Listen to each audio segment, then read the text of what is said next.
Call to order the meeting of the Minnehaha Creek Watershed District Board of Managers, August 25th, 2016. All managers are present except Manager Blixt and Manager Shackleton. Is there any member of the public here who wishes to address the board on a matter that is not on the agenda or that is on the consent agenda? I see no hands. Next item is approval of the agenda. I'd like to note that under 8.1, the third item, the summer tour update should be struck. We've already received that report. Are there any other changes? I thought you weren't listening. Fooled ya. Are there any other changes to the agenda? Any additions, Mr. Whisker? President White, I just wanted to confirm which version of the agenda managers have on hard copy, the one that I saw on the website. There's a discussion item under 12.1. We have none on ours. Okay. Is that correct? Yep. There's also, there were two published agendas. One had at 5.1 approval of the July 28th board minutes, and it's actually August 11th, but that was corrected on the website on the second day of posting. Anything else? Is there a motion to approve? So moved. Is there a second? Second. Thank you. All those in favor say aye. Aye. Aye. I may, as we go forward, take things slightly out of order in order to allow related items to be heard at the same time, but we'll kind of play that by ear as we go. Under information items, we do have an update on the zebra mussel discovery in Lake Minnewaska in our packet. On the consent agenda, we have approval of the August 11 board minutes, approval of the check register, the general checking account, the surety account, and the 325 Lakeboro checking account, and no other consent items. I would like to poll the minutes of August 11th. Yeah, are there any other, is there a motion then to approve the consent agenda items 6, 1, 2, and 3? Move approval. Is there a second? Second. All those in favor say aye. Aye. Any opposed? Thank you. President's report. We've received the resolution process from MAUD for their annual meeting, and we could appoint someone to serve on the resolutions committee. I would be very happy to do that, and I might have authority to do it, but I would appreciate it if there were a board motion to appoint. Move approval. Second. All those in favor say aye. Aye. Opposed? Thank you. Then I will get these on my calendar and coordinate with you, Mr. Erdahl, for the agenda items. Manager Miller, report from Planning and Policy Committee.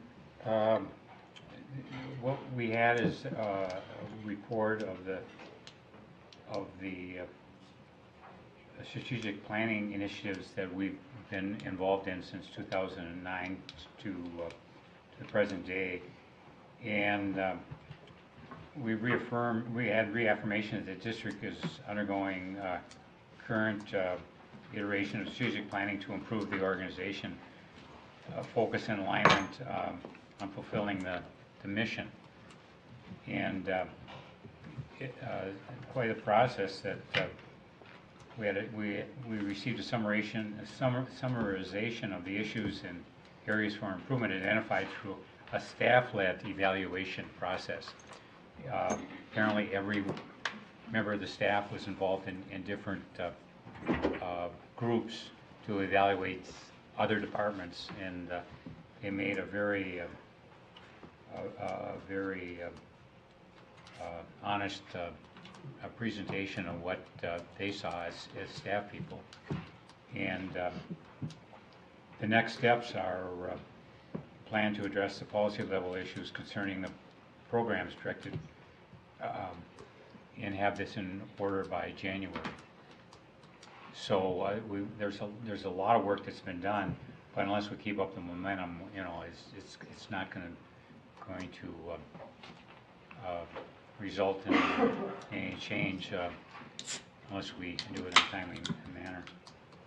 Because it's the programs, staff, and the budgeting will all be brought together in one comprehensive analysis. So it's really good work being done by the staff rather than having an outside consultants drop a plan on our lap and ask us to adapt it. Thank you for your report, and repeat my thanks to staff for all the work they've been doing on this. The upcoming meeting and event schedule is listed in the agenda. And then we'll move on to public hearing and presentation. Item 9.1 is the public hearing for the Wolf Lake condominiums in Mr. Item's absence. Ms. Mamai.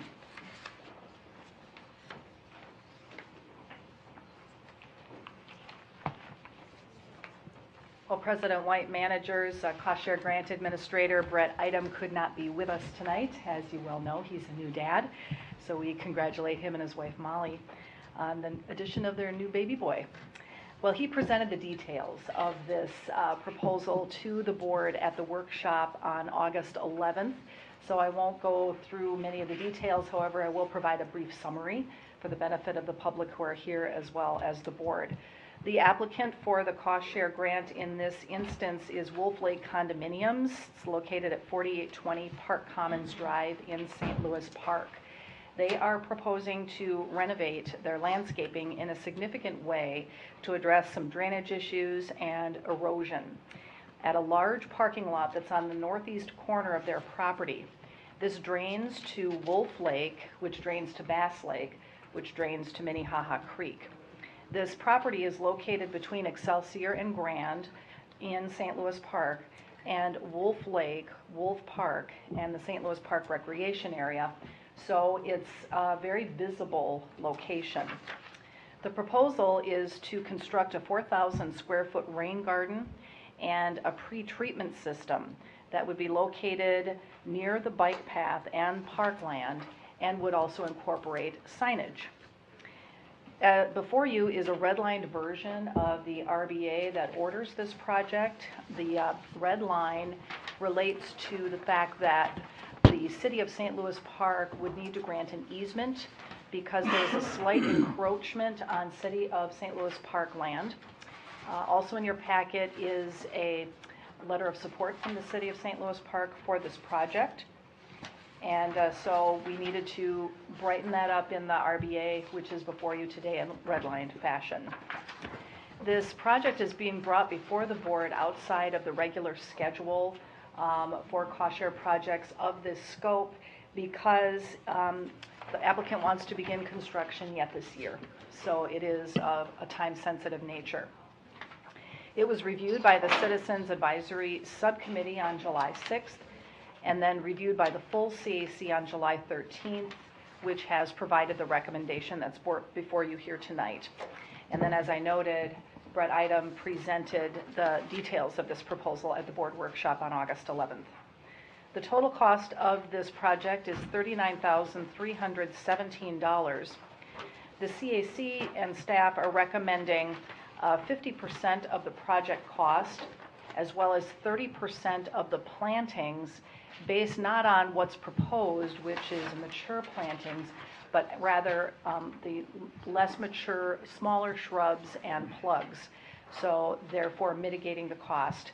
So the recommendation is to provide cost share funding not to exceed $16,368. And again, since the project requires an easement from the City of St. Louis Park, it requires a public hearing prior to board consideration of ordering the project tonight. Thank you. Do managers have questions? Manager Putz? I don't really have any questions, just that our packet doesn't include any of the, all we have is a resolution and then this, Item 11.1. yeah,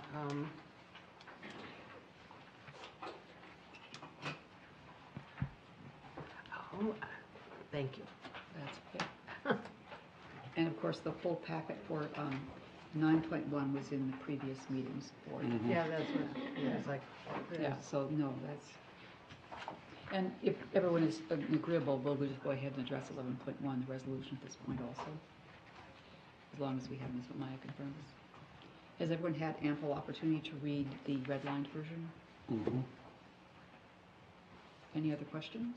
Public I'm sorry? hearing. We have, I did not open the public hearing formally. It's not, I is it? believe, Madam President, you did Okay. turn to it and open it. It's just a question if there are any comments to Okay. offer beyond some of mine. Are there any members of the public who wish to address this public hearing for the Wolf Lake Condominiums cost share grant? I see no hands. We'll close the public hearing.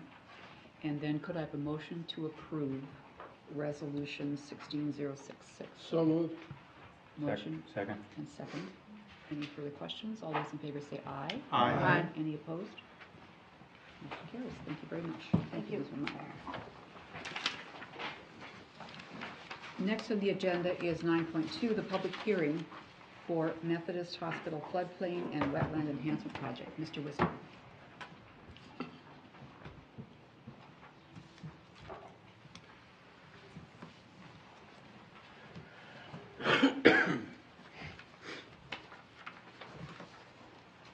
Do we And the reopen? related item is Do we 11.6. reopen? I think I just did. Okay, thank you. And then the related item is 11.6. President White, managers, we're here tonight to hold a public hearing on the Methodist Hospital Partnership for Floodplain and Wetland Enhancement. And as President White just mentioned, consider formally ordering the project. So I'll provide a brief background. This is information you've seen now, I think, in triplicate, but for the public hearing on the Greenway, the project background, the partnership framework with Park Nicollet, and see if there are any questions. So, as you know, in 2009, the Minnehaha Creek Watershed District partnered with Park Nicollet on what now is considered the catalyst project for the Minnehaha Creek Greenway. At that point in time, Park Nicollet had approached the Watershed District with plans for campus expansion for their future Cancer Center addition and Heart and Vascular Center. And rather than going the standard permitting route, the Watershed District and Park Nicollet partnered around a shared vision of integrating healthcare objectives with natural resource opportunities on this site. This is a section of Minnehaha Creek that's been heavily impacted over the years, degraded and ditched. And the result was a 1,000-foot remeander of the project, 10 acres of wetland improvement, some stormwater management improvement, and Park Nicollet contributing about $650,000 to providing public access to the site through the construction of a boardwalk. And that was really a meshing of Park Nicollet healthcare objectives, trying to create a point of distinction for them in the healthcare marketplace, recognizing that access to natural systems, fresh air and sunlight would benefit their patient outcomes and complement the district's objectives for water resource improvement. Since that point in time, we've moved upstream and we've implemented about 350 acres of regional stormwater management in the most degraded section of Minnehaha Creek, which contributes disproportionately to the TMDL, or impairment of Lake Hiawatha, downstream on the chain of lakes. We've worked on about 3 times the size of stream length upstream, put in about 50 acres of restored green space that's now publicly accessible with extensive trail system in partnership with the City of Hopkins, Park Nicollet. We've solved some crime issues, expanded public green space around Blake Road through the expansion of Parkland. Are poised to invest in another 260 acres of regional stormwater on 325 Blake Road, and also deliver a 12-acre mixed-use development. We've partnered with businesses like Japs Olson to promote economic development, job creation, and regional treatment of over 30 acres of stormwater with that through that partnership. Manager Miller? I mentioned before, Blake School has done extensive new wetlands on the site and underground chambers. They've been working there for months. Where does that drain? That water, Manager Miller, drains up from Blake School, which is just south of Excelsior Boulevard right here, in this sort of southwest quadrant of Blake Road and Excelsior Boulevard. That drains up to Excelsior Boulevard, and then it drains east down Excelsior Boulevard, and then north up Powell Road and into the stormwater diversion. So that's a complementary piece to our work that'll divert water into cold storage. Okay, I think you should probably include that in your summary of treated runoff, Sure. because it's a huge site, and they've got, I know we didn't participate with them, but, you know, it's some more treated than it was before. Can do that. So while we were busy working upstream in 2014, there was a flood of record with significant rainfall in the region that heavily impacted Park Nicollet in particular and homeowners up and down Minnehaha Creek. But with respect to Park Nicollet, they had significant impact to their loading docks, which is where all of the medical supplies come into the hospital and all of the trash comes out. So this was a big operational issue for them. Their loading docks were underwater for about 4 or 5 days while they put down about 30,000 sandbags and started emergency pumping to get that water out away from the loading dock and get back up and operational. And that wasn't even the peak of the flooding that you saw in those previous pictures. The water actually peaked over the boardwalk.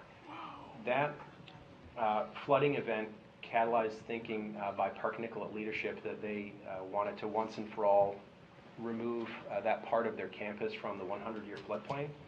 And so they came up with the concept for a flood wall that would keep water out of the loading dock, and in flooding events would essentially operate bilge pumps and flap gates to make sure water wasn't surcharging through storm sewers and back up into that loading area. As part of the regulations, Park Nicollet would be required to provide an equal amount of floodplain storage somewhere in the area. So for any floodplain lost by disconnecting the campus through this flood wall, they'd have to provide an equal amount in cubic yards of storage somewhere else. Their initial proposal focused on the northeast quadrant of Excelsior Boulevard in Louisiana on the Park Nicollet clinic site, or the classroom building site, just south and west of Minnehaha Creek. The proposal here relative to the building and the parking lot was to grade through this area adjacent to the stream bank, and it would have removed a significant amount of trees to create the storage. And so through discussions with Park Nicollet, the Watershed District and Park Nicollet Health Services entered into a memorandum of understanding to explore some alternative flood mitigation sites that would accomplish both their strategic objectives, as well as formulate some long-range plans for campus improvements that would meet both parties' goals. As we've covered before, we looked at a range of potential future improvements that might decrease flood storage in the area if parking lots or development were to happen north of the site, as well as immediately around the loading dock, and projected the amount of cubic yards that would be filled. In the middle there, we evaluated through LIDAR the opportunity for creating flood storage on the site through wetland enhancement rather than removing the trees and doing bank grading near Minnehaha Creek as was originally proposed. And then we proofed out a concept for scale, geometry, and regulatory thresholds there on the right that we discussed with the Corps of Engineers, DNR, before we decided to move forward. So on April 26th, the Board of Managers authorized the execution of a cooperative agreement with Park Nicollet to enter into the design phase of the project on Park Nicollet's, with Park Nicollet's cost, and to advance permitting, and then to continue collaborating on long-term master planning. And the concept that was developed that's included in your packet in the cooperative agreement is shown here is about a 3-acre restoration. It's approximately 1.5 acres of scrape, 1 acre of shallow marsh excavation, and then some vegetation enhancements. That's going to improve the structure, biodiversity, ecological integrity of the area, and then create a lot more edge components, so it's just good for habitat. And obviously it's accomplishing a lot more ecological lift than they would have if they'd have followed the regulatory path. And so advancing this project forward, we'd also looked at a veg component that the district might bring to the partnership, which is highlighted in red. So this reserves the right for the district to come into the site and manage and do plantings in the future. The project goals, the project would create about 2,584 cubic yards of flood storage.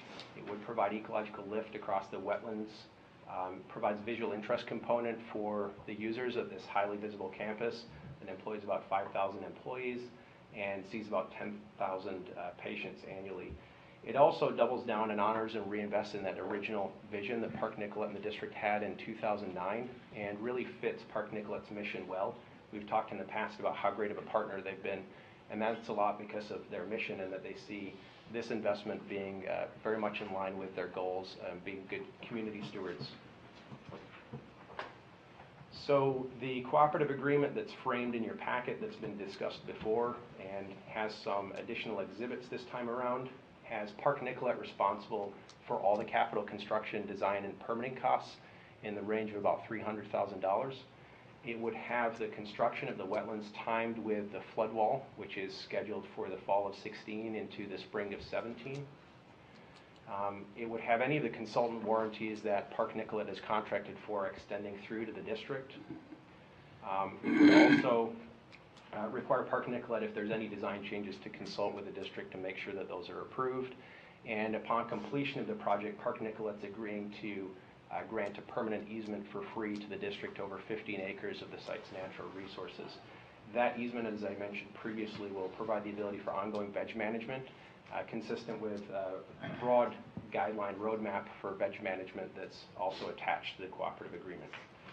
In return, the district, upon completion of the project, will provide, following the receipt of as-built, will provide a letter memorializing the amount of flood storage created above and beyond what is required, essentially as a floodplain bank for Park Nicollet to use in the future. The watershed district's assuming the long-term maintenance obligations for the wetland enhancement, which are estimated to be about $3,500 to $5,000 per year. And again, this is that complementary piece with the easement, the district securing the right and also committing in good faith to implement a series of phased plantings that are somewhere around $28,000 to $47,000 around the boardwalk. This is trees and shrub plantings that we would be seeking grant funding for. And then finally, the cooperative agreement says that all of the terms of the cooperative agreement are really contingent on formally ordering the project in the public hearing, which is why we're here tonight.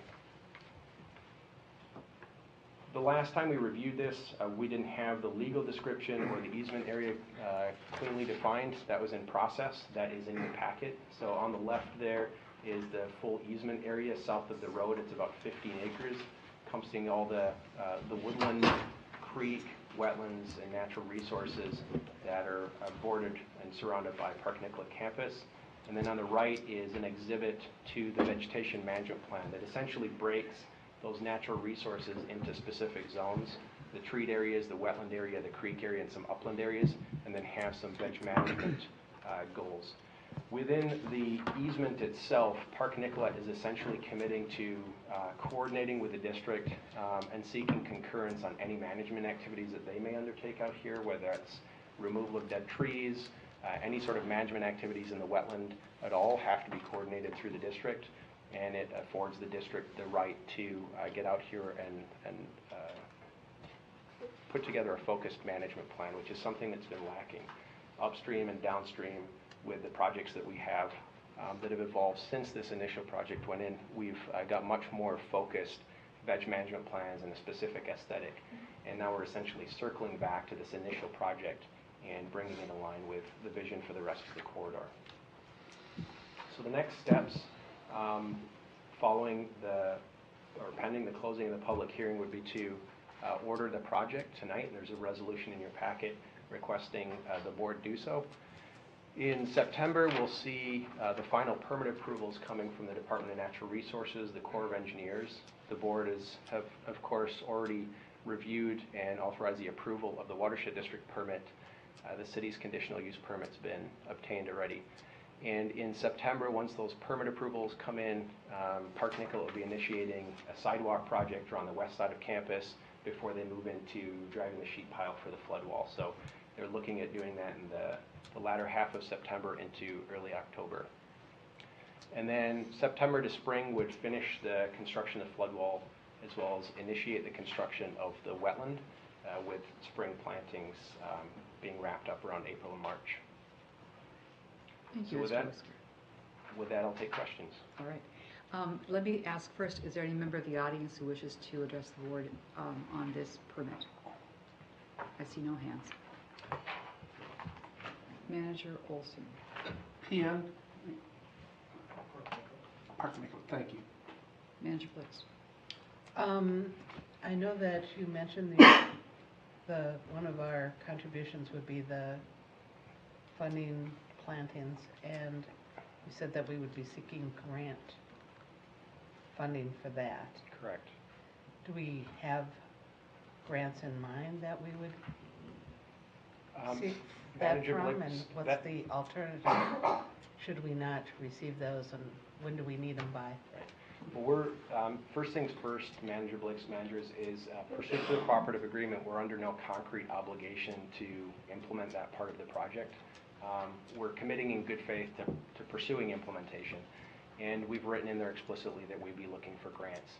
One of the immediate grant sources that we'll be looking at is partnering with Great River Greening. I think we received about $100,000 to $150,000 from them previously into our land restoration program for work upstream and other parts of the district for vegetation enhancements around Reach 20 and other sites.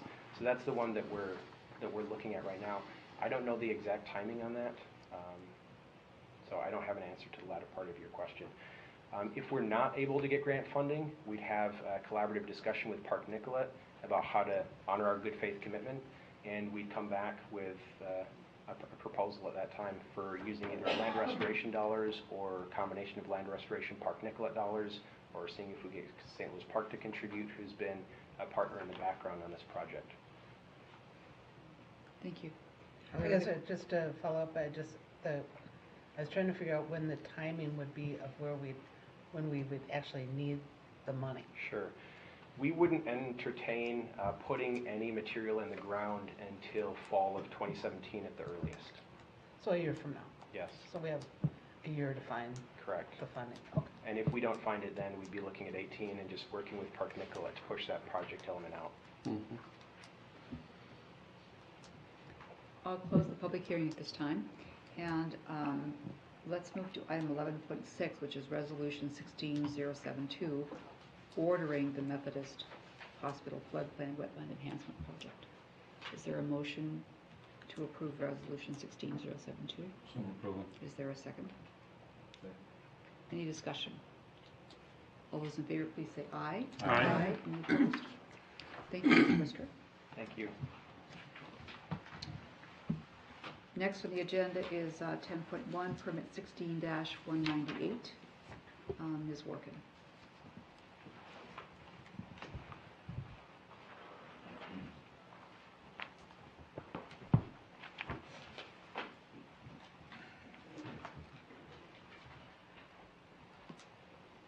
This is Ms. Morgan's first presentation to the board. Thank you, President. Yeah. No pressure. Then we apologize in advance. Really? Where's the bright lights? We're trying to find a bigger plan. Great, well, with that introduction. Good evening, President White, managers. Tonight I am bringing before the board MCWD Permit 16198 and the Associated Wetland Conservation Act Application 1618. This permit does not require an exception or variance to any MCWD rules. It is appearing before the board at request of members of the public. They belong to the neighborhood association adjacent to the proposed project. MCWD has met with the concerned neighbors at our offices, as well as communicated with them extensively through phone and email. We understand that they wish to see an alternative access to the project. They are concerned about traffic, which is outside of the scope of MCWD rules, as well as potential wetland and drainage impacts.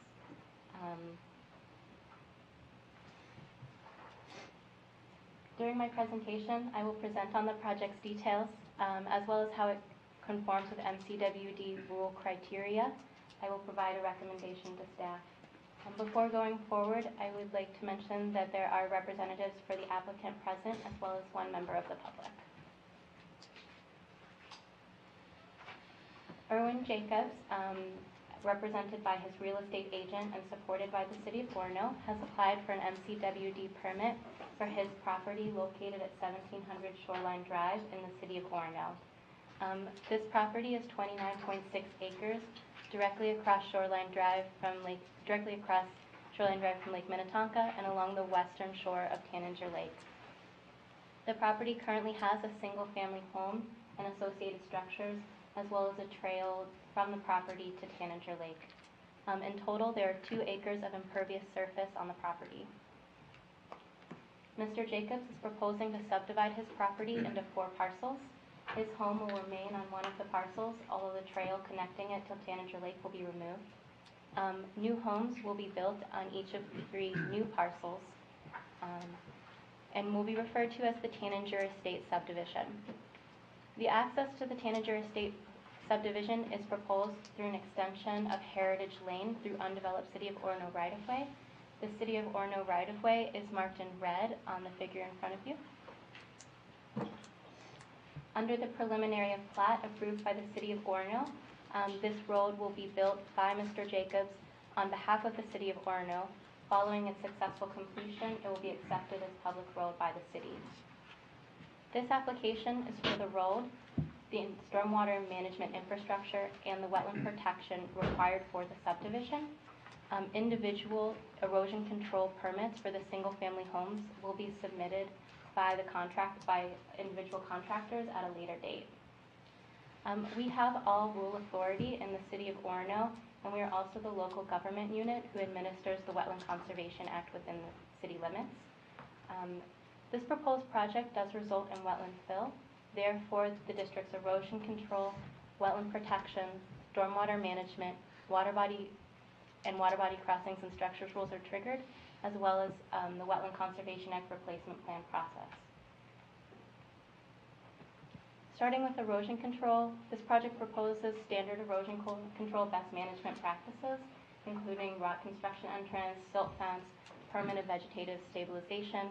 It meets erosion control rule criteria. The applicant proposes to access Tanager Estates through an extension of Heritage Lane because this has historically been platted as City of Orono right-of-way. A delineation performed in 2015 showed a Type 1 seasonally flooded basin within the right-of-way limits. This wetland is known as Wetland 4.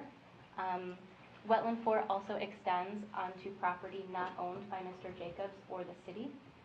Wetland 4 is a managed 2 non-public water wetland. Its primary public value is stormwater retention. Under the proposed extension of Heritage Lane, 950 square feet of Wetland 4 will be filled. Therefore, storage will be displaced, and this is being addressed through the placement of a storm sewer pipe underneath the road that will direct water into a stormwater pond on the 1700 Shoreline Drive property. From the stormwater pond, water will infiltrate through the adjacent infiltration basin.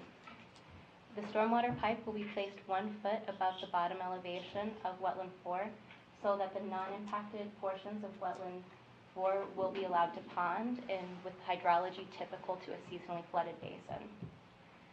Since there are proposed impacts, a Wetland Conservation Act sequencing and replacement plan is required. Under the sequencing requirements, a project must avoid wetland impacts when possible. In order to perform this analysis, the applicant must submit 2 alternatives to the proposed wetland impact. Alternative 1 was no build, in which no access would be provided to the Tanager Estates subdivision. However, this does not achieve the project's goal of providing access to the 3 new homes. Alternative 2 was to expand and extend the current driveway, which is used by 1700 Shoreline Drive. This alternative is much longer, requires more tree clearing and more grading. Further investigation determined that bringing this driveway into the standards required for a road would require filling a portion of Wetland 5, which is a Managed 1 public water wetland. Since this alternative requires wetland impact, it is not considered acceptable under the Wetland Conservation Act. Therefore, both alternatives were rejected for not being prudent or feasible. The technical evaluation panel met on August 3rd and confirmed that the sequencing analysis was performed correctly. Unavoidable wetland impacts must be minimized under the Wetland Conservation Act. The applicant proposes to do this by stabilizing the road with a retaining wall versus relying on side slopes, which would have resulted in greater levels of wetland fill.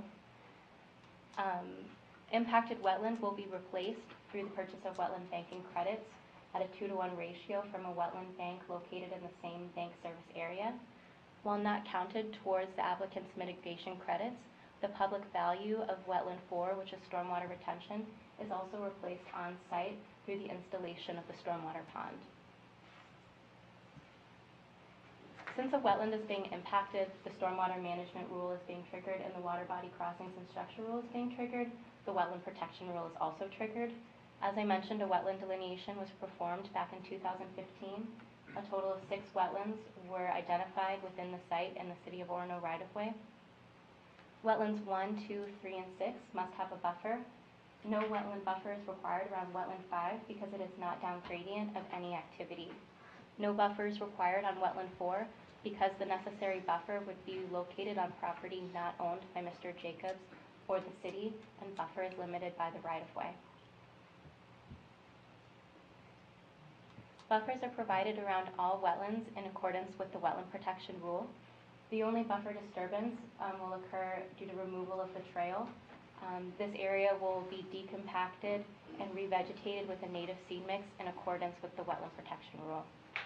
Therefore, the Wetland Conservation Act and wetland protection requirements are fulfilled. Since the extension of Heritage Lane crosses a wetland, the water body crossings and structure rule is triggered. This crossing maintains hydraulic capacity as drainage from the wetland is conveyed to the proposed stormwater pond. As a result of public input, we know that drainage of wetland 4 is of primary concern to the adjoining neighbors. However, under the proposed plan, the ordinary high water level of the non-impacted portions of wetland 4 remain the same, and the 100-year high water level decreases by 2 feet, which shows that hydraulic capacity is retained and the flooding risk to the adjoining neighbors is decreased. Wetland 4 is not navigable, so navigability was not addressed. This is a rural low-section road that will be used to access 3 properties. Therefore, it's exempt from providing a wildlife shelf. Since there is less than 40% site disturbance and a less than 50% increase in impervious surface area, the applicant is required to treat the additional impervious surface. So to meet the volume rule and phosphorus rule under the stormwater management rule, to meet the volume and phosphorus requirements under the stormwater management rule, they need to abstract the first inch off of the new 0.9 acres, which is 3,340 feet of abstraction. The applicant proposes to do this by installing a stormwater pond and 4 infiltration basins throughout the property. These stormwater BMPs provide 4,800 cubic feet of abstraction, which is 1.4 inches. These best management practices lower the rate of stormwater flowing into the downstream water body, which is Tanager Lake. The effects of drainage as a result of the proposed work were also evaluated, especially considering the public concern involved in the project. The property currently has 4 drainage areas.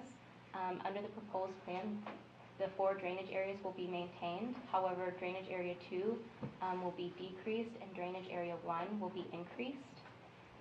Under existing conditions, drainage within area 1 flows to wetland 4. However, under the proposed conditions, it will flow to the stormwater pond. We did evaluate the impacts of the proposed changes in the drainage area to wetland 4 under the stormwater management rule. We found that there was no change during the 1 and 10-year stormwater events to the wetland level, and as mentioned before, during the 100-year, the bounce is decreased by 2 feet. There was no change in the duration of inundation under any of these proposed storm scenarios. Therefore, the stormwater management rule criteria is fulfilled. In summary, this project triggers the district's erosion control, wetland protection, water body crossings and structures rule, and stormwater management rule. It also requires a Wetland Conservation Act replacement plan. The proposed project and supporting application materials fulfill all of the rules requirements. Therefore, staff recommends approval of this project with the conditions and stipulations listed in the permit report. Thank you. Thank you, Ms. Workin. This is not a public hearing, but I know there are members of the public here who might have an interest in addressing the board. Is there someone representing the owner who would like to speak? Is there someone representing a neighbor or other interested party who would like to speak? I see no hands. Thank you very much. Is there a motion to approve permit 16198 and the accompanying wetland action? Manager Brooks? I just had a question. Could I get a motion first and then No ask a problem. question? There's a motion by Manager Miller. Is there a second? Second. Second by Manager Rognus. Manager Brooks? I'm just wondering, do we test the water quality in Tanager Lake separately from other bays? I think we do. I'm sorry, Manager Blix, I'm not sure of the answer of that offhand. Really, my question is, do we know what the water quality of, what's the grade of Tanager? D. D? Yeah, it's kind of at the low end of the spectrum, it's definitely impaired. Yeah, that's what I thought. Okay, so are we anticipating that this project will improve or degrade? Just, I know it has nothing to do with the, I'm just Sure. curious. The applicant, there is a wetland that borders the western shore of Tanager Lake. Therefore, the applicant is required to provide buffer along that wetland. The applicant is providing that buffer in accordance with wetland protection rules. As to the effect of water bodies, stormwater is being treated on site. Stormwater will be directed to infiltration basins. And so I feel that in that way the project does meet stormwater water quality criteria as required by the rules. Okay, so I'll just say what I'm really trying to get at is, are we missing an opportunity to make some changes? And I guess I'm not sure because I haven't evaluated it. So I'm just wondering, because it seems like there's going to be a lot of work done on a significant amount of property next to an impaired water body. Mm-hmm. And so my question is, are we missing an opportunity to, intervene and assist to maybe help the water quality of Tanager Lake? That's really what I'm I think that trying to that is find a out. great question. I think this would be a really good opportunity to work with landowners on effective wetland buffers. I think a lot of it is determined by the property owner's interest in terms of protection that is above and beyond what is required under permit rules. I think this would be a really great opportunity to start working towards that. But it isn't just the buffer that's needed here. It's really stormwater. Hey, you need to clean up the Long Lake sewer disposal mess Is from that- 40 is years that Let's ago. really turn to what the Mr. issue is? Whisker. Mr. Whisker? Driven by the creek. Your thoughts? With regards to this being a potential opportunity or missed opportunity to improve water quality in Tanager Lake, the answer is no, it's not a missed opportunity. Tanager Lake's heavily driven by internal loading from decades of effluent release from sanitary discharges upstream. And so it's disproportionately driven by what's already in the lake. And then the rest of the load is really coming from the Long Lake creeks of watershed. The creek system that drains out of Long Lake and all of the drainage up there and the wetland components that drain down into Tanager. So this is really a very small portion of the drainage area.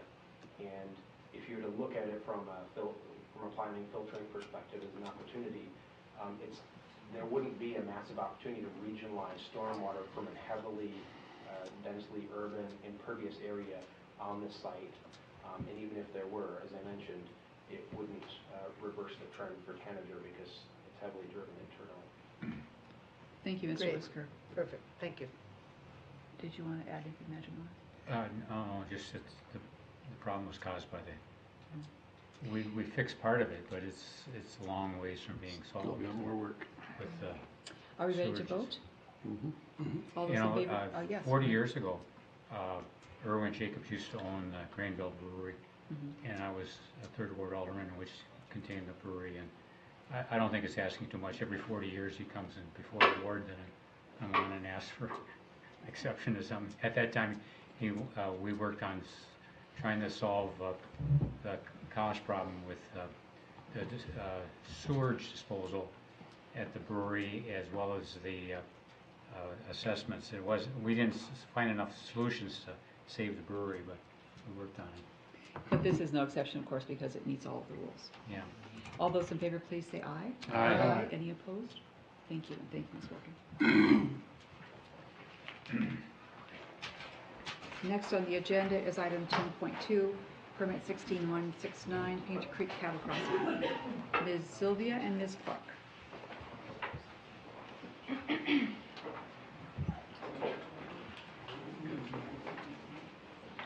had all that staff come up. All expensive. I'll tell you. And this is not your first presentation. Every time feels like the first time. There you go. And the related item here is 11.2. Go ahead. Okay. Oh, I'll wait for it to start up.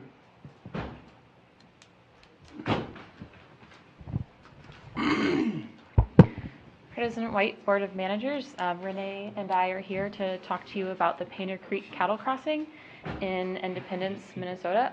It's a project that Renee will be requesting authorization for awarding a contract later on in the agenda, and there's also a permit associated with the project. And so Renee will first give the background of the project, and then I will go through the rules.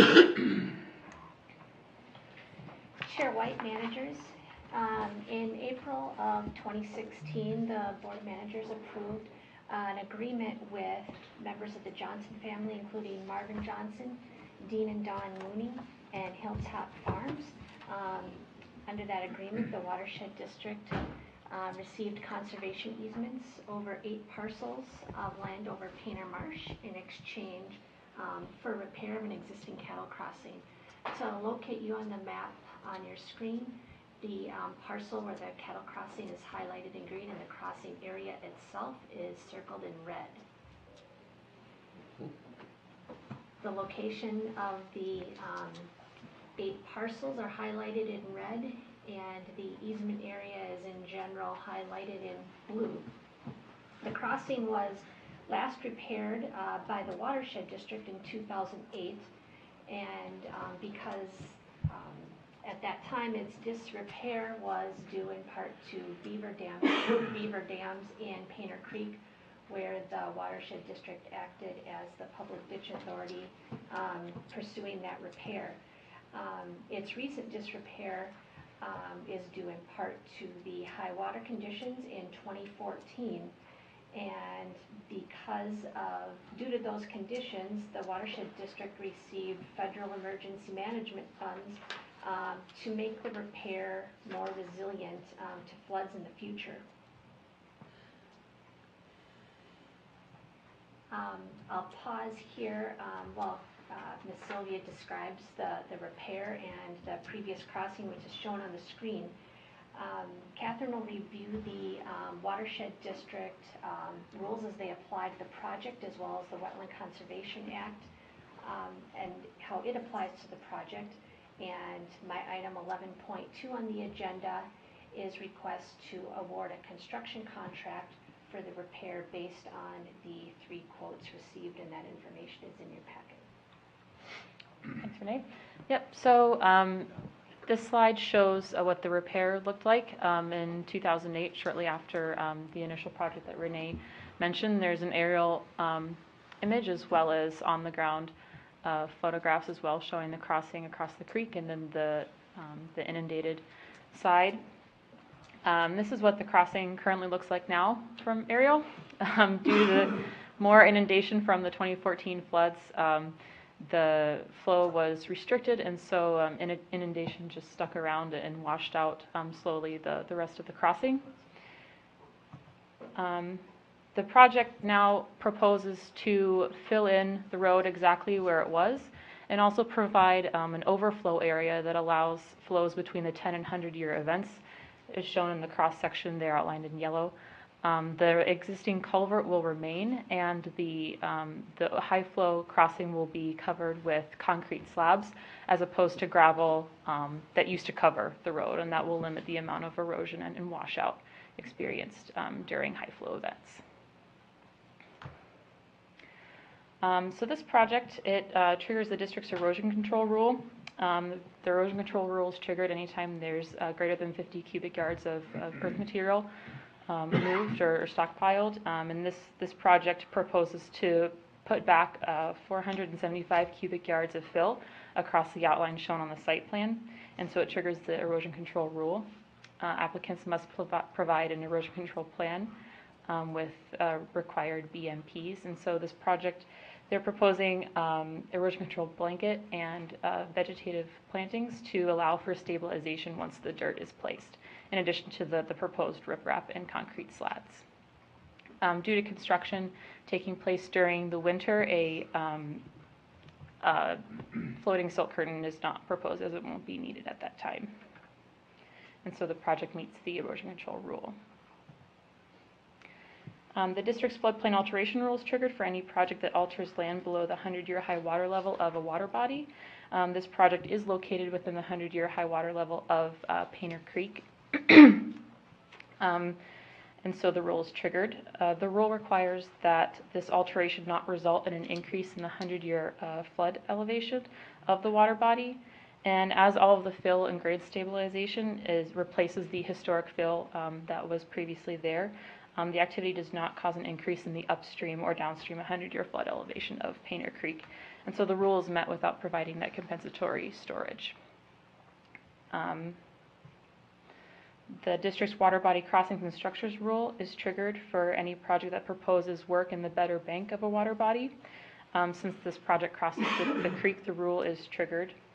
The project, as I said before, the project doesn't propose to alter the existing culvert. However, it does provide that overflow passage for water levels that are between the 10 and 100-year events. And this design will prove to be more resilient as the overflow will be covered with concrete slats instead of the rock and gravel as the previous design was made of. This project provides a public benefit. It's required to provide a public benefit since it's located in a public water. And so it meets that need by improving the hydraulic capacity of the creek and also limits the continued erosion of the creek. The applicant has also explored an alternatives analysis of the crossing that sought to use a new crossing at the northern end of the Mooney property. However, this crossing was found to be the most suitable as it used an existing footprint and limited that continued erosion. And so the project meets the district's water body crossings and structures rule. Since the project is located within the Painter Creek Marsh, it triggers the district's wetland protection rule. The marsh is designated as a public water wetland, and so it's traditionally under the purview of the DNR. However, the DNR has waived jurisdiction to the Wetland Conservation Act. Since the project involves the repair of the crossing within the existing footprint of the historic fill, the applicant has applied for a no-loss decision under the Wetland Conservation Act for activity that does not impact a wetland. And there you can see, I just provided the past photos of the area again, showing that where we were putting the fill was not previously wetland, and wetland has not generated since the road has washed out. And so that draft notice of decision is included in your packet as well. If the water body crossings and structures rule is triggered for a project, then the buffer provision of the wetland protection rule is applied to the project. And so the buffer rule requires that a buffer is declared over the wetland located on the property and that the project is impacting. I have outlined in red the Mooney property. This is the easement map that accompanies Renee's presentation and Renee's work. And the Moonies are included in that easement. Traditionally, if they would just meet the letter of the rule for providing a buffer for this crossing, there'd be a 75-foot buffer around the wetland located on the Mooney property, and it closely aligns with the orange 944 contour easement line on the map. But as an exception to the rule, we are applying the execution of this easement that we are now taking part of, provides protection over 350 acres of Painter Marsh as well as associated upland. This provides the equal amount of protections that a typical declaration would provide, and it also allows district access to the property to manage vegetation. And so staff recommends approval of that exception based on those facts. And so with that, staff recommends approval of permit 16169 and approval of Wetland Conservation Act decision W1645 for no loss. There are no conditions for this approval, as per the agreement, the district is obligated to maintain the crossing for a period of 5 years, and that maintenance is part of the construction bid, which will be implemented by our project management and land, project maintenance and land management program. So that's it. Thank you. Before discussion, is there a motion to approve the permit and no loss determination? So moved. Was there a second? Second, Manager Shackleton. Manager Olson. Okay, in that previous image, the black and white, go back. Yeah, that's good enough. That section of the crossing to the right is gone, correct? Mhm. It's just open water now. Where are the cattle moving today? Renee might be able to answer that. She has a close relationship with the What have they property been doing, in other words, since it was lost? You know, I don't know, this year has been a high water year out there, so they've got a lot control over all the land showing on the easement map. So they may not be crossing. I know cattle can cross through water. The access there gets to their property on the other side of the water body and allows them to use property to the south towards 26. They just may not be doing that this year. Okay. I'm not sure. Okay, and then the other question was the slat structure. How does that work? Can you describe that? So, The low flow, so in cross section, this reads right to left actually. Mm-hmm. So the culverts here and this bypass is over here. They're pre-poured concrete slabs that lay through this dip to Okay. provide a stable overflow and also a stable crossing where animals can walk across there. And then the road fill, it does not have concrete on top of it, it's gravel. Okay. So it's to provide a stable, And those are seamed very tight with each other, the slats?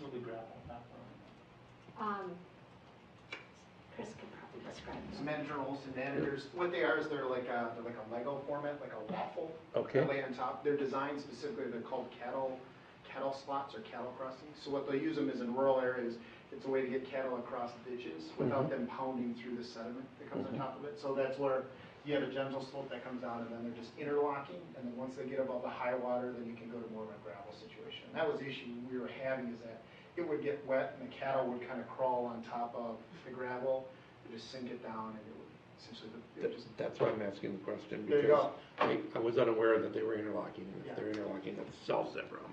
Thank you. Are there any other questions?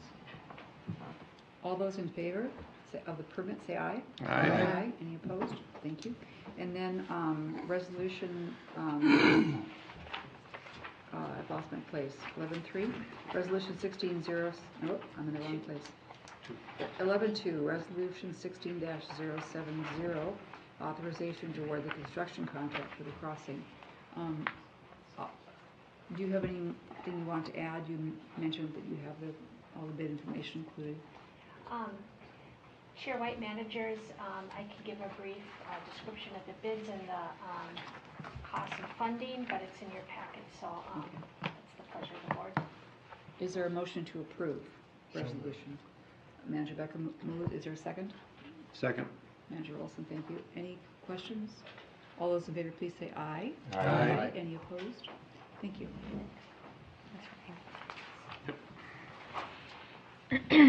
On to 10.3, permit 16-443.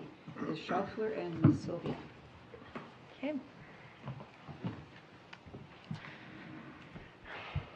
President White, Board of Managers. Tiffany and I are here to talk to you about the Jennings Bay Wetland Restoration and Floodplain Mitigation Project. It's a district project and it also requires a district permit, and so I'll let Tiffany run through the project background and details, and then I will talk about the permit and how it applies. President, managers, and similar to the last project, 11.3 on your agenda is a resolution approving the final design of this project and also authorization to solicit bids, and I can go in more detail after Catherine's presentation. So here we have, again, as a reminder, I think for the fourth time in the last 2 months, so when the board ordered the Causeway project, it also then ordered a floodplain mitigation project. So here we have the location of the 101 Bushway Road shoreline project, and then associated with this Jennings Bay larger project now is a cooperative agreement that we have with the city of Minnetrista. So you see to your bottom left the Enchanted Lane emergency floodplain permit fill location, and then the top left is the site that we're going to be talking about tonight. So in October of 2014, the district and the city of Minnetrista entered into a cooperative agreement that looked at investigating this city of Minnetrista parcel to do their district's floodplain mitigation. So that agreement gives the district a right to come in to construct and maintain a floodplain mitigation project, with the agreement that the district would also look into seeing if it was feasible to do a mitigation for the city's Enchanted Lane road improvements. So here is a closer view of the project site. So to the west of the project, the city's parcel is the Orchard Cove development, and to the north and east is Painter Creek and then Jennings Bay. For the district's Bushway Road permit project, we need 650 cubic yards of floodplain mitigation, and for the city of Minnetrista's Enchanted Lane project, we need 500 cubic yards. So that puts us at 1,150 cubic yards needed. This project is proposing to go 210 cubic yards above that. We're proposing to create 1,360 cubic yards of storage. So ultimately, the goal of this project is first floodplain mitigation, and then also along with that, trying to improve the overall aesthetics and vegetation of the project and parcel. So I'm just going to dive a little bit into the details of the district's project design. So this is an overall site plan. It shows the existing grade and trees. Different tree species are different colors. Currently, the site grades and slopes to the northwest, so we're following that contour. We'll create an excavation area in the northern part of the parcel, and this is to avoid an existing wetland on the south side of the parcel and an existing high point that you see just south of the grading area. Most of the site is between elevation 932 and 933. We need to excavate down between the OHW, which is 929.4, and the 100-year, which is 931.5. So we will be removing approximately 2,200 cubic yards off site. We're proposing to remove approximately 40 trees, and they're shown on this plan in X, with X's, and buckthorn, which is established along the northern and eastern part of the parcel. What will happen is we're going to replace a culvert that I'll show in a picture in the next slide with a concrete culvert that's more stable, and that will allow water to come into the site once Lake Minnetonka reaches the 929.4 elevation. So here is that existing culvert, and we'll be removing that and replacing that with a concrete structure. And the last piece of the project is revegetation. We've heard at the community meeting on August 8th that screening, providing screening for both sides of this parcel is very important to the neighbors. So we're proposing to remove 40 trees, but we'll be planting 350 trees and shrubs to help with that. We also heard from the neighborhood that the erosion along what you see of the green area of the city's parcel is a concern as trees erode and then are falling into the channel. So we are proposing to stabilize that with 770 live stakes to help stabilize that bank and provide that vegetated stabilization. And with that, we'll be managing vegetation around the rest of the site with the exception of that existing wetland to the southeast, which is just mainly reed canary grass and cattail, but we're trying to manage vegetation throughout the remaining part of the parcel. And with that, I'll turn it back over to Catherine to discuss how the district's rules apply to this project. Thank you, Tiffany. So the project triggers the district's erosion control, floodplain alteration, water body crossings and structures, and wetland protection rules.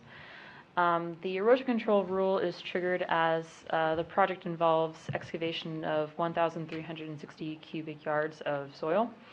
The applicant has provided appropriate erosion control measures as indicated on the site plan. It includes a rock construction entrance, silt fence, inlet protection, and a final site stabilization plan. So the rule is met. As the project involves alteration below the 100-year high water elevation for Jennings Bay, the floodplain alteration rule is also triggered. This project does not involve any fill, new structures within the floodplain. We're analyzing the project to ensure that the appropriate amount of floodplain storage compensation has been provided for the previous permitted projects. The Enchanted Lane emergency permit for the city of Minnetrista, that one is 14,621, and then for the Bushway Road shoreline reconstruction permit, that's permit 13,460. And as Tiffany mentioned, the Minnetrista project was 500 cubic yards of fill, and the Bushway Road project is 650 cubic yards of fill.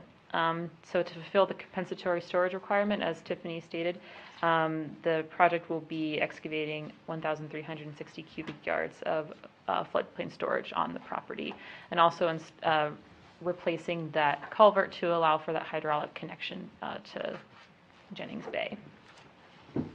And so by exceeding the flood storage requirement, the rule is met. Replacing the culvert triggers the district's water body crossings and structures rule. The applicant also considered alternatives to this. One option was to create a swale to provide that hydraulic connection. However, due to wanting to limit erosion and tree loss, the replacement of this culvert was pursued. And so since this culvert is also located within the ordinary high water level of Jennings Bay, it's considered work in a public water and must provide public benefit. This project serves to provide the flood storage mitigation for two other public projects, and so it meets that benefit in that way. And so the replacement of this culvert meets the district's water body crossings and structures rule as it's applicable. The district's wetland protection rule and a buffer provision is applied to a project whenever the water body crossings and structures rule is triggered. As Tiffany said, there is a wetland located on site, and it has been classified as a preserved wetland, and so a 75-foot buffer has been located on the site plan. Since this is city property, it will be recorded under a public entity maintenance agreement with the city of Minnetrista. Access to the property includes a temporary access road through Outlot A of the Orchard Cove development. That development was permitted under permit 14,114.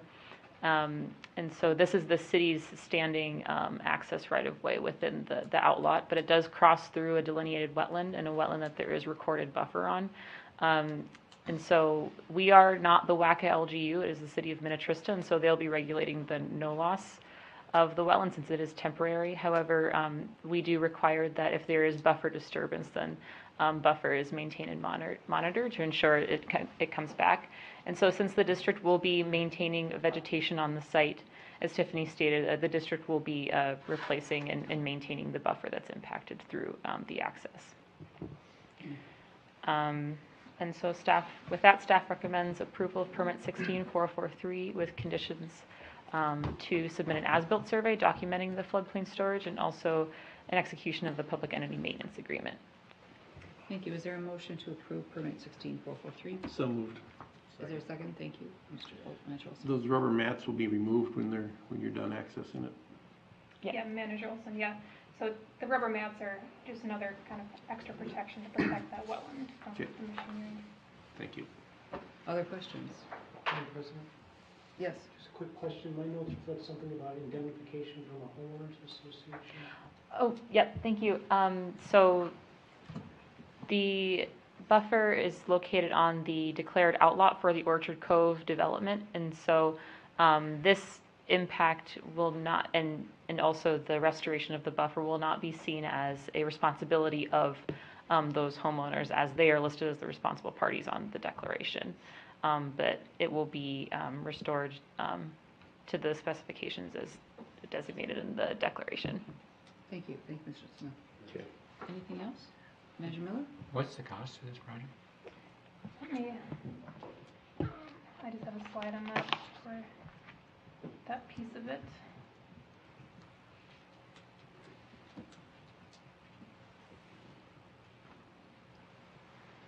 So this project is proposed to be around $172,000. That includes a 10% contingency, and as it's coming up, maybe. And part of that will be a reimbursed from the city based on their cost for excavating, hauling, and the revegetation for their piece of that floodplain mitigation. So overall, with the Bushaway Road shoreline reconstruction and this project, we're sitting at about $1.3 million. When the original project was ordered, it was estimated at 1.6. So we're currently tracking a bit under budget. The Bushaway Road reconstruction is out for bid right now, so that'll be brought back to the board for construction contract award on September 8th. So we'll see where those numbers Very good, shake thank you. out. This is just. Good work keeping it all in. I'm sorry, what did you say? It's just the solicited bid right now. Right. Then, I have a motion second on the permit, don't I? All those in favor, please say aye. Aye. Any opposed? And then at item 11.3, resolution 16-069, approval of design and authorization to solicit bids. May I have a motion to approve that Move resolution? approval. Is there a second? Second. Any additional questions? All those in favor, please say aye. Aye. Any opposed? Thank you very much. President White, Board of Managers, I'd like to take this opportunity to provide a staffing update from the permitting department. Last time I provided an update, it was to let you know that one of our district representatives was leaving. I'd like to let you know that there is also another district representative who has found a great opportunity outside of the watershed district, and her last day will be next Friday. And so, as we had stated before, there are 4 district representative positions. Since about March, there have been 3 of them have been filled. And so now this summer, 2 have left, and so there's 1 district rep left. And so we are we're continuing with the hiring process, now open for 2 positions within the district rep pool.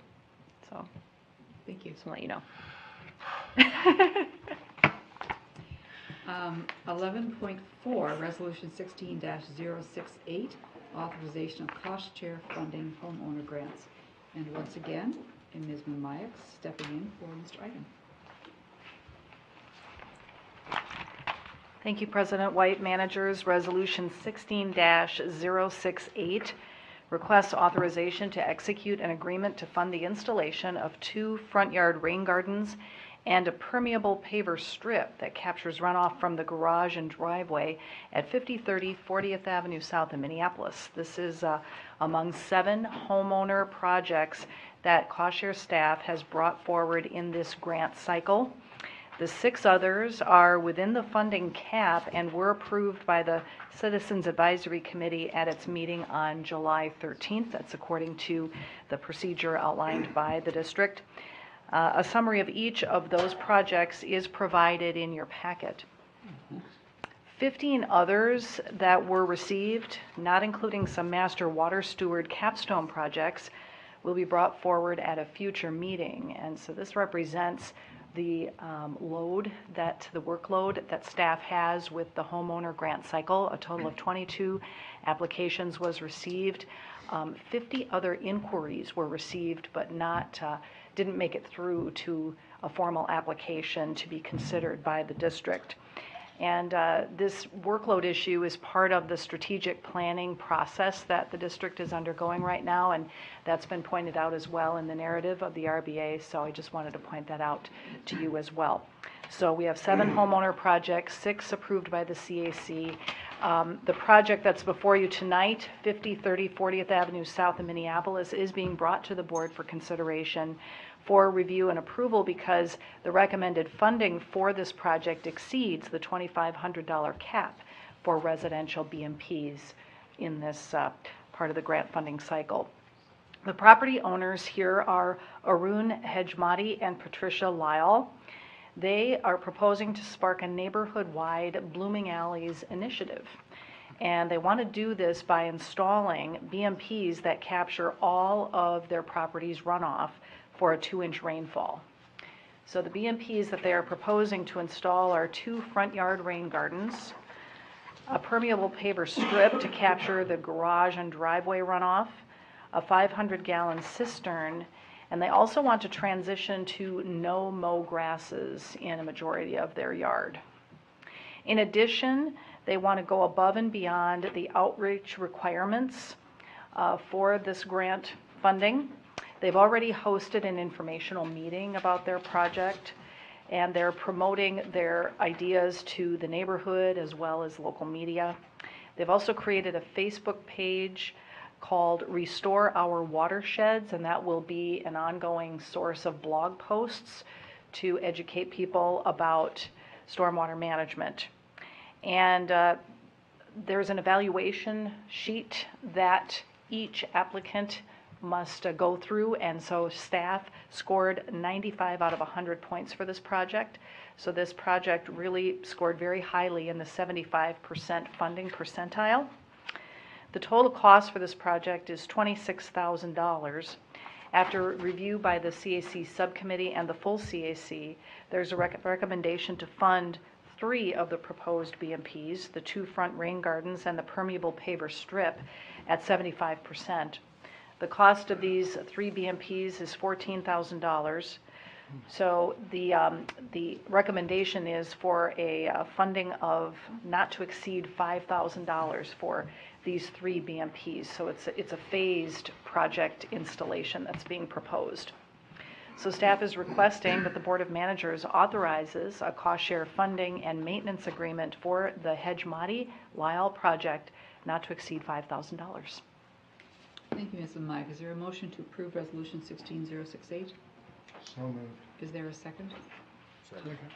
Thank you. Are there any questions? All those in favor, please say aye. Aye. Any opposed? Thank you. Thank you. 11.5, Resolution 16071, Ms. Clark.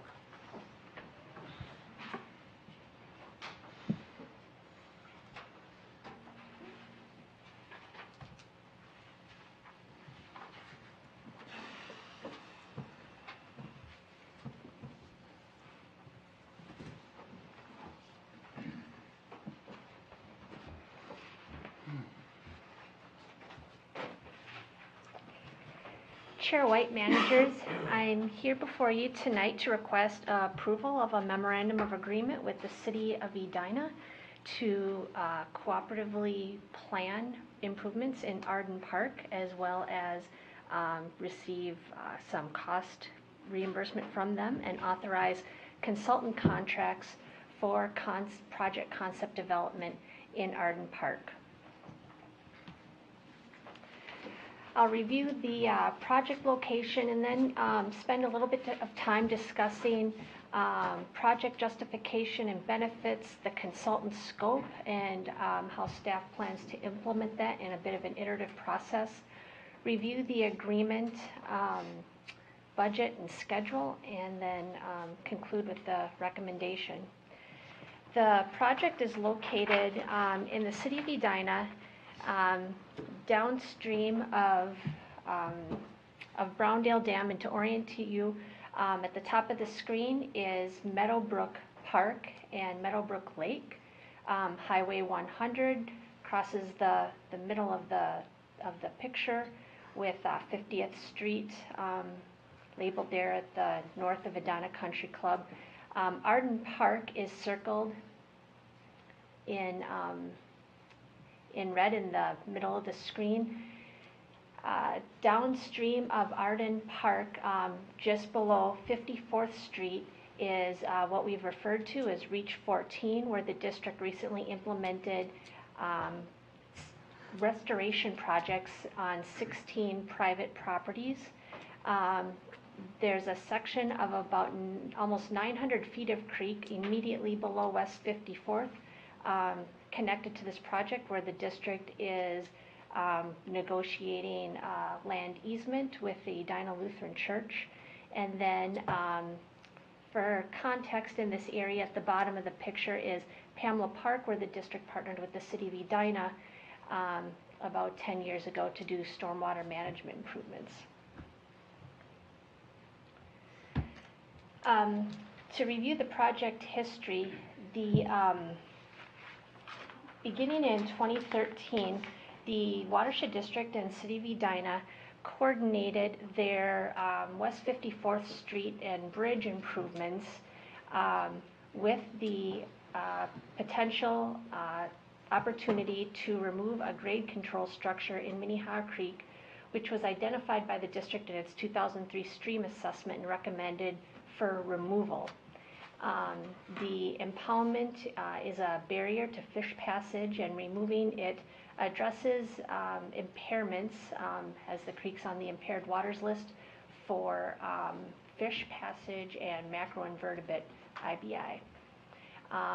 Through the design process with the City of Edina, staff evaluated alternatives for removing the grade control structure and learned that the structure was a recreational amenity to kayakers that used this portion of the creek.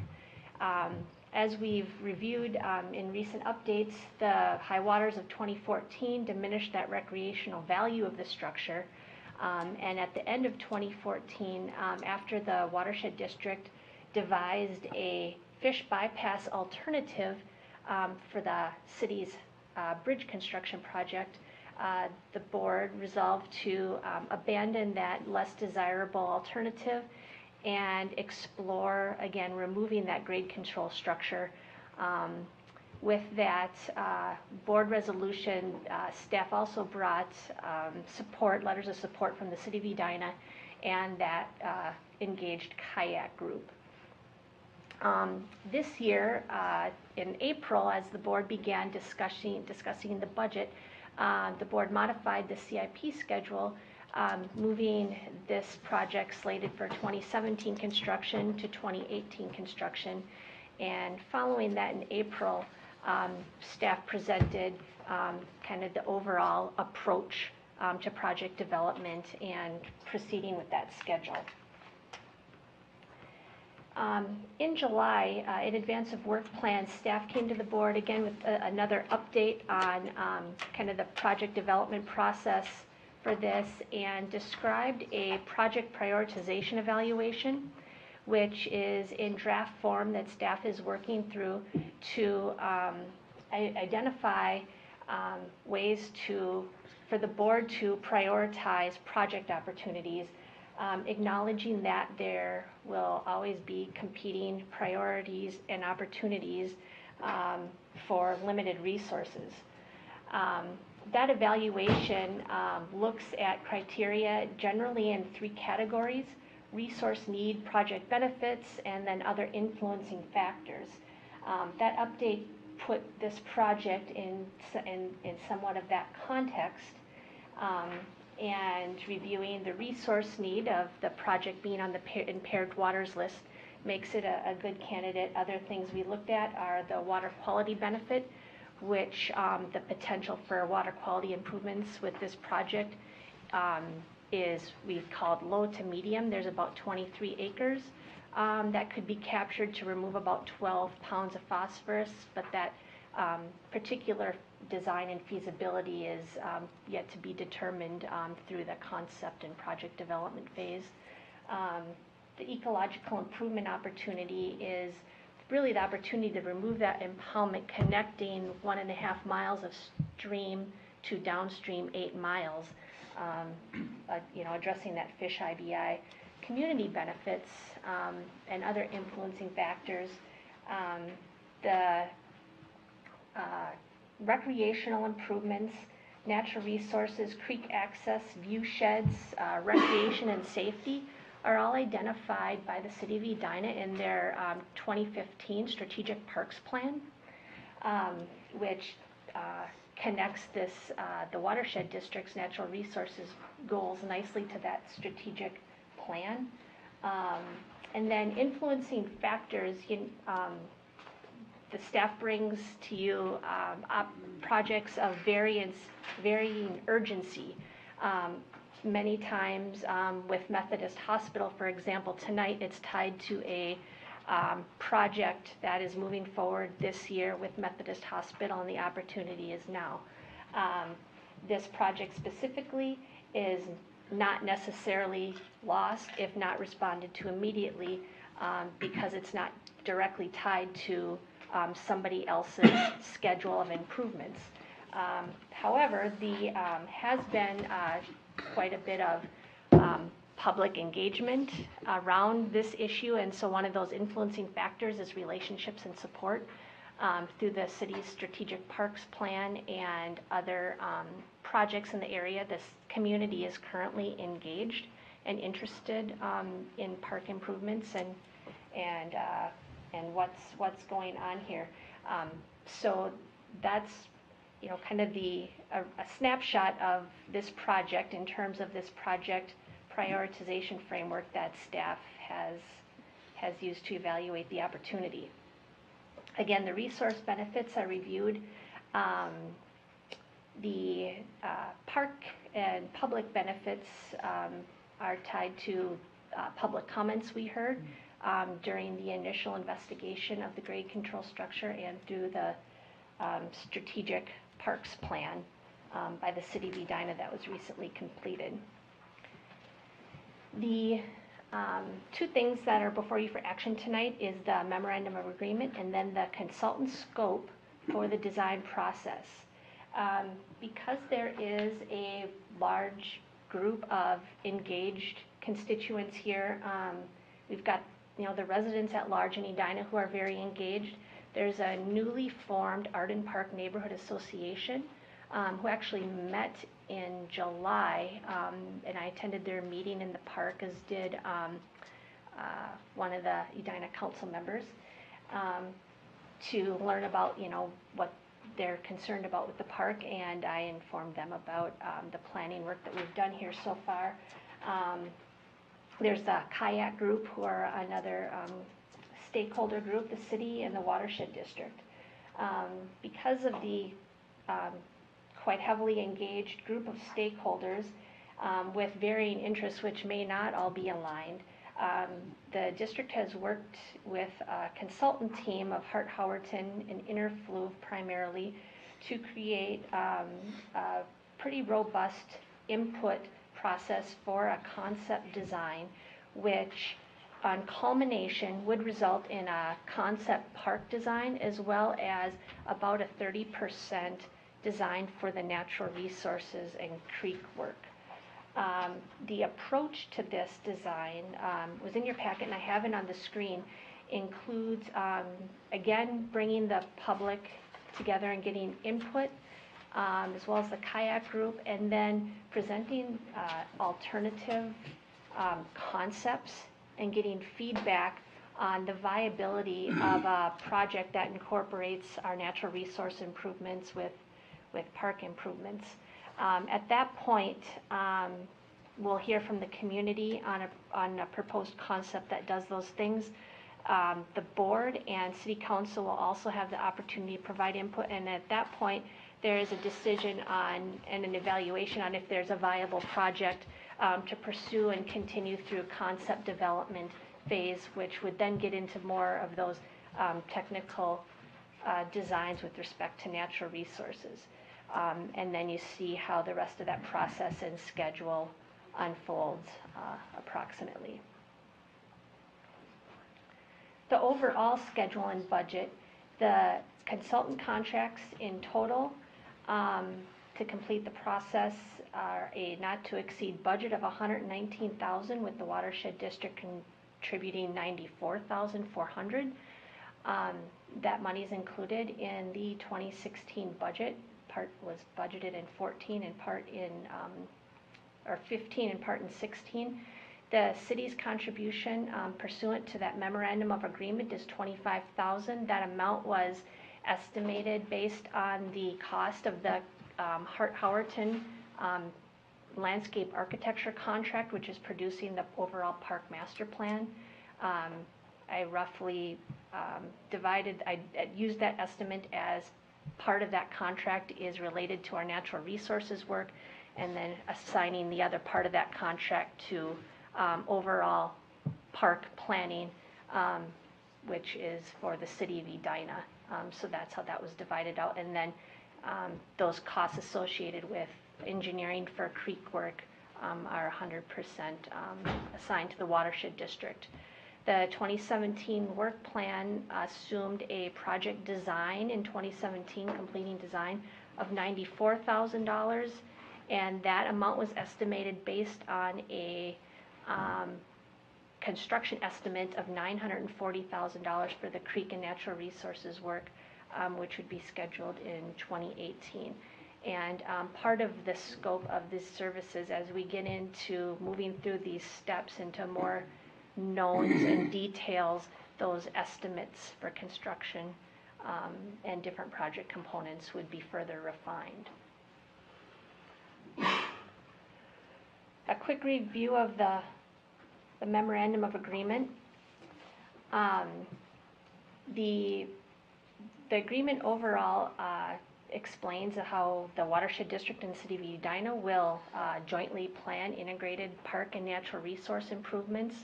It aligns goals specifically of natural resource and stream function, riparian habitat, which enhances the creek, and natural elements within the park. Looks at existing and future park recreational value, canoe launches, access, passive, active recreation within the park, and then public safety. One thing that was noted in the strategic parks plan and through community input was the portage across West 54th, so that would be one of those things that falls under the public safety. Again, and then the $25,000, approximately 50% of the landscape architecture contract, would be the city's contribution to that scope. So the action requested tonight is approval of the memorandum of agreement with the city of Edina, and then authorization for the consultant contracts. Schedule would be working on that concept and preliminary design through the rest of 2016 and the first part of 17, with the first board check-in in October, November on those alternatives. Manager Miller. How are we coming with the church, with the easements? It's Manager Miller Managers. It's sort of a on-again, off-again negotiation with one of their internal committees. They sent a letter, I think late last year, indicating an interest to donate an easement. And it's just not something that either party's putting a huge amount of time into. We've told them we're ready when they are ready. And so they keep talking about it internally and occasionally pick up the phone and talk to us, but it's not imminent. Because the construction is well underway. Yeah. They'd wanted to work through the permitting process, and I think the construction, because given all the neighborhood issues, before they tackled this concept of easements, because they have a lot of public access and use through their property.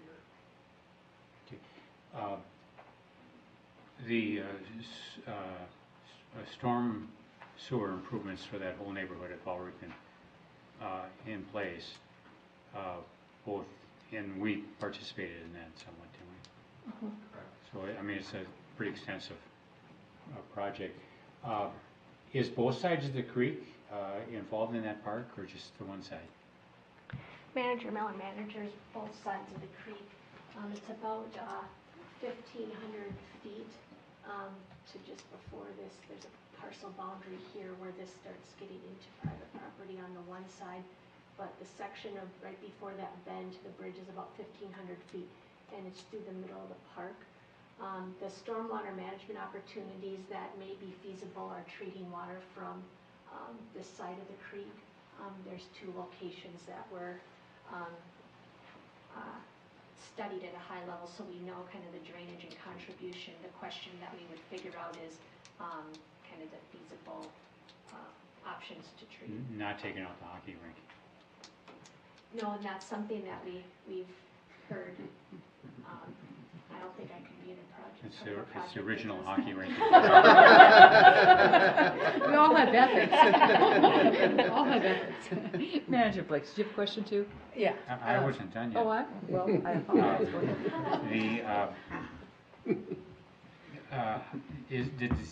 When you appeared before the council yesterday, did they approve the 25,000 or?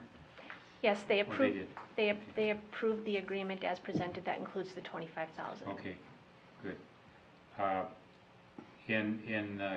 The community is fully engaged now on the park and doing park improvement planning? Manager Miller, managers at the Arden Park Community Meeting, there was about 25, 30 people there. Okay. And they were very enthusiastic about the planning that I talked about that could be coming, because this wasn't developed fully yet. And we're really putting a lot of pressure on, I think it's Councilmember Swanson, to invest in their park, noting investments elsewhere in Edina and raising their hand and saying it was their turn. And he was really encouraging and just said, keep talking to the council. And there is a shelter building real close to the creek that is on their CIP for replacement next year in a couple years. I think it's 2 years out. Currently not funded, but an engaged community asking the city for something, and supporting master plan might influence the council's funding that way. I just wanted to also point out that moving into this process doesn't obligate the district or city to construct a project. Those decisions will be evaluated along the way. And then the watershed district's creek construction might logically be a first step in park reconstruction, but city or watershed district work isn't necessarily dependent on one another moving forward as well. So just those 2 points I wanted to make. Thank you. Manager Blix. I was curious about where the whitewater feature might be as part of the planning process. Is that going to be, is it a goal to maintain some feature of some sort? And how is that going to be included in the planning process? Sure. Manager Blix managers. Part of the consultant scope includes a man by the name of John Anderson, who is apparently an expert in this, who will provide a small bit of consulting and a kind of an advisory role with the kayak group and to the planning team. The recreational feature for the creek isn't determined yet. We'll get input from the kayak group and the community, and that might be one of those places where interests don't necessarily align, what kind of recreational feature everybody wants. And then also the watershed district's interest while exploring recreation is part of one of our shared goals through the planning process. Removing how much the creek is remeandered and how that grade change is managed dictates the different types of recreation. So maybe it's, not as awesome for whitewater, but good for canoeing or tubing or something. I don't know. Those are things that we would take input on and address through the concept phase.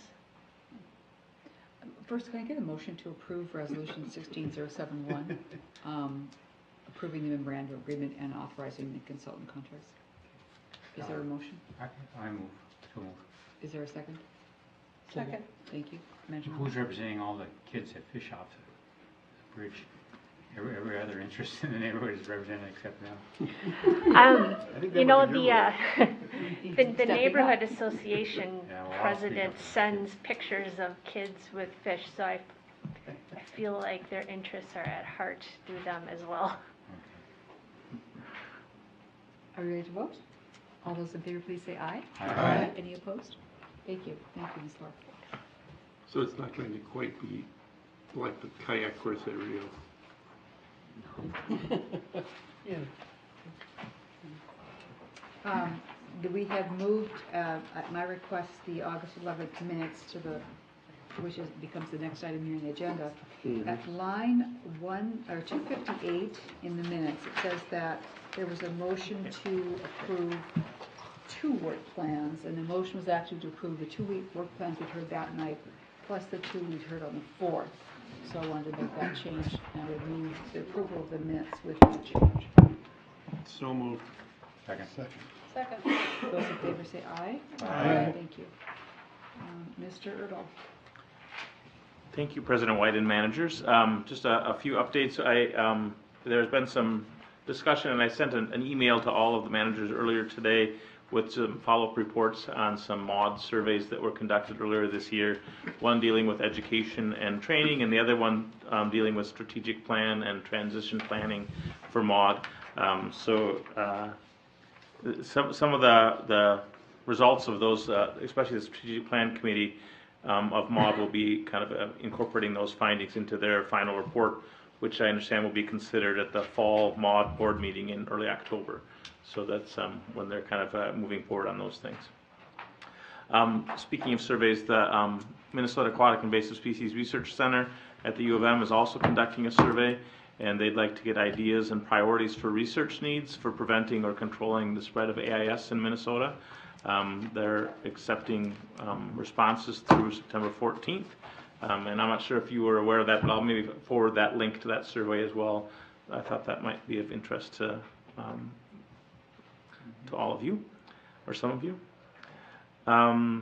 And speaking of the AIS Research Center, there's, I mentioned at that workshop earlier this month too, but the 2016 program showcase for the Minnesota Aquatic Invasive Species Research Center is on Monday, September 12th, and I think that's they had some leadership change and some different things there recently, so I think that that should be an interesting meeting there as well. And lastly, just more as an FYI, since the district often partners and collaborates with the Landscape Arboretum, I wanted to just kind of let you know that I had recently learned that they've selected a new permanent director. Peter Moe, who's been a long-term employee there and Director of Operations and Research, has been recently named as the Director of the Landscape Arboretum. That's effective September 16. So I think he's a good guy, and I'm sure we'll do a good job there. Thank you. We are adjourned.